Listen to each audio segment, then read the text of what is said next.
அவங்க அந்தஸ்துக்கு அவங்களுடைய ஆடம்பரத்துக்கு எல்லாமே வாங்கிடுறாங்க. நல்லா விலை நல்லா குட்டியாக இருக்குது அழகாக இருக்குதுன்னு வாங்கிடுறாங்க. அதை என்ன செய்கிறாங்க, பெருசாக ஆக ஆக அது அதோடைய அளவு குறையும். அது எப்படி மனிதர்கள் மாதிரி தானே, மனிதர்கள் மேக்கப் போட்டு பல மேக்கப்பை போட்டு நம்ம மூடியில் காமிச்சிருக்கோம் வெளியில் அழகாக. ஆனால் அதுவும் என்ன செய்யும், அதுங்களுக்கு அதுவும் நாயாக இருக்குங்க. அதை என்ன செய்கிறது, உடனே ஏதாவது ஒரு சாப்பிட்டு கடிக்க வந்துச்சு, அது செஞ்சிச்சு இது செஞ்சிச்சுன்னு உடனே நீங்கள் தூக்கிக்கிறீங்களா, என்னன்னா எங்கள்கிட்ட கொடுக்கணும், நீங்கள் வளர்க்குறீங்களானாக்கா நான் எப்படி வளர்க்க முடியும்? நல்லா வளர்த்துடுறீங்க குட்டியிலேருந்து வளர்த்துட்டு நீங்கள் வளர்க்குங்கனாக்கா உங்கள்கிட்டே அடங்காதக்குள்ளே எங்கள்கிட்ட வந்து எப்படி அது வளர்க்கும்? நீங்கள் ஆடம்பரத்துக்கு வாங்கி வளர்த்துட்டு குட்டியாக இருக்குது அழகாக இருக்குன்னு வளர்த்துட்டு கடைசியில் குட்டியை கடிச்சிருச்சு நீங்கள் வச்சுக்கிறீங்களான்னா மனசாட்சி இருக்காங்க, நான் எப்படிங்க வளர்க்க முடியும்?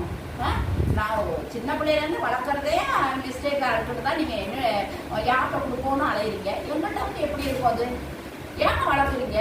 உங்களை யாருங்க வாங்கி வளர்க்க சொல்கிறது? ஏங்க அது பாவத்தில் விழுகுறீங்க? ரொம்ப இது வந்து இந்த இந்த நான் என்ன சொல்கிறேன்னா, பொதுமக்களுக்கு இந்த இந்த காசு கொடுத்து வாங்குற டாக்கை இந்த நாட்டில் இருந்து அவாய்ட் பண்ணணும்.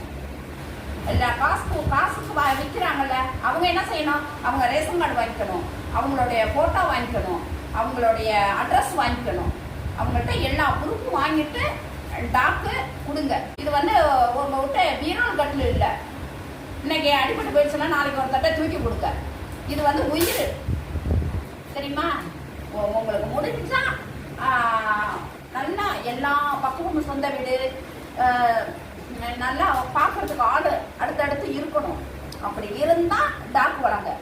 பார்க்க ஆள் இல்லைன்னு கொடுக்கறது, அப்புறம் நான் வயசாகிட்டுங்கிறது, உங்கள்கிட்ட எல்லா வசதியும் இருந்தால் டாக் வளர்க்க ஆசைப்படுங்க.